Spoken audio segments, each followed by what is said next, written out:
जो उनका पुत्र प्रकट हो, जो उनके पुत्र पैदा वही मुझे मार सके, वही से मेरी मृत्यु हो सके।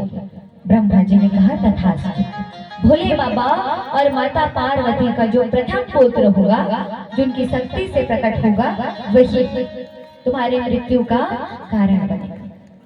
और जैसे ही कहा, आज यहाँ पर ये तारकासुर को अभिमान हो गया, और अभिमान होने के कारण ये जाता है, तलवार उठाता है, खप्पर पकड़ करके स्वर्गलोक पर चढ़ाई कर देता है। और जितने भी स्वर्गलोक में देवता बैठे सबको दे दनादन पीटने लगे।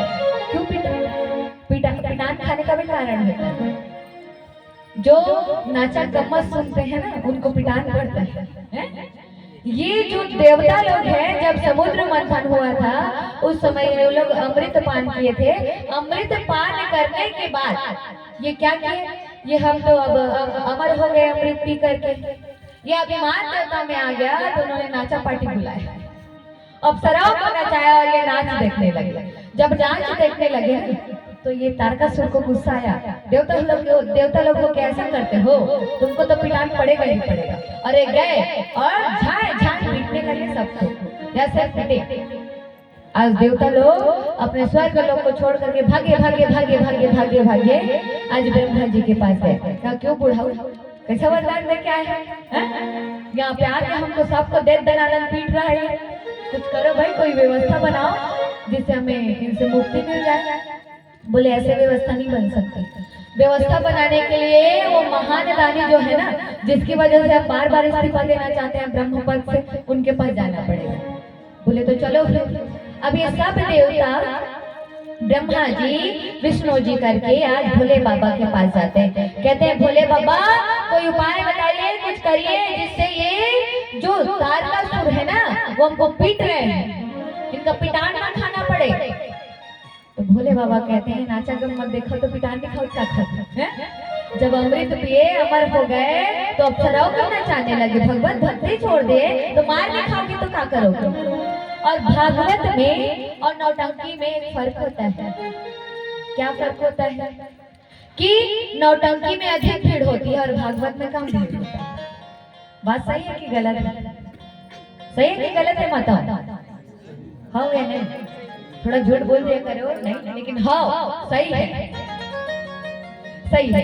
नौटंकी में और भागवत में एक फर्क होता है कि वहाँ भीड़ ज्यादा लगती है। हम अगर वहाँ पे नाचने वाली कोई आ जाए ना, नौटंकी वाले कोई बुला दो, तो नौटंकी वाले के पहुँचने से पहले पूरा का पूरा कथा पंडाल बढ़वाना पड़ जाएगा। लेकिन भागवत जहाँ पे हो रहा है, शिव पुराण जहाँ पे हो रही, भगवान की कथा जहाँ पे हो रही है, कथा व्यास ताकते रहता है कब ये पंडाल भागे, कब लोग आए हमको सुने, कब हम भी इनको देख करके और अच्छी कथा बातें। क्यों भागवत में कम भीड़ क्यों लगती है? क्योंकि यहाँ दिमाग की आवश्यकता होती है, बुद्धि की आवश्यकता यहाँ पे होती है। लेकिन नौटंकी देखने जाने में कोई दिमाग की आवश्यकता नहीं होती, कोई बुद्धि लगाना वहाँ पे नहीं पड़ता। क्यों? क्योंकि वहाँ पे लग रहा है ठुमका और गिर रहे है झुमका बरेली के बाजार में। ठुमके चढ़ रहे हैं और झुमके गिर रहे हैं बरेली के बाजार में, तो क्यों नहीं होगा भीड़?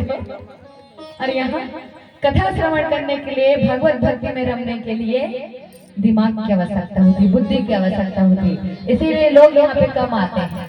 नहीं तो ऐसा भीड़ बढ़ जाता है यहाँ हमारे शिव डोगरी में कि हमारे बाबा जी को भी ना ये जो पहाड़ को काट के इतना समतल के पूरा का पूरा पहाड़ कटवाना पड़ जाता, इतना भीड़ लगता। लेकिन बुद्धि की बात है, कौन किसको कितना समझाए। और ये जो शिव डोंगरी है ना, कथा से समझ, ये इतनी पावन धरा है कि यहाँ पर तुम आकर के इस कथा पंडाल का दर्शन मात्र कर लोगे ना, ये दर्शन मात्र से आधा से ज्यादा दुख जो है कट जाए, ये मेरा विश्वास करता है। इसका प्रमाण है मेरे पास। आकर के कभी देखिएगा, कथा समाप्त भी हुई, मन बहुत ज्यादा उदास है, बहुत ज्यादा तकलीफ में हो, तो मात्र यहाँ पर जो भोले बाबा बैठे हुए हैं, नर्मदेश्वर महाशिव है ना, जो भोले बाबा त्रिपुरारी जी यहाँ पर बैठे हुए हैं, आप यदि बहुत परेशान है, बहुत दुखी हैं, तो मात्र 2 मिनट उनके मंदिर में जाकर के बैठे, आप देखिएगा आपके मन को कितना शांति मिलेगा। और सिर्फ कथा चल रही है तब तक की बात नहीं है, जब कथा समाप्त हो जाएगा, कथा विश्राम हो भी जाएगा, तो धनसिर वालों याद रखना इस बात, जब जीवन में सबसे ज्यादा समस्याएं दुख आए तो यहाँ शिव डोंगरे में एक बार आके देखना, बाबा के पास 2 मिनट बैठ के देखना। जीवन का जो दुख है, जीवन की जो समस्या है, वैसे चुटकी बजा के जाने लगेगा।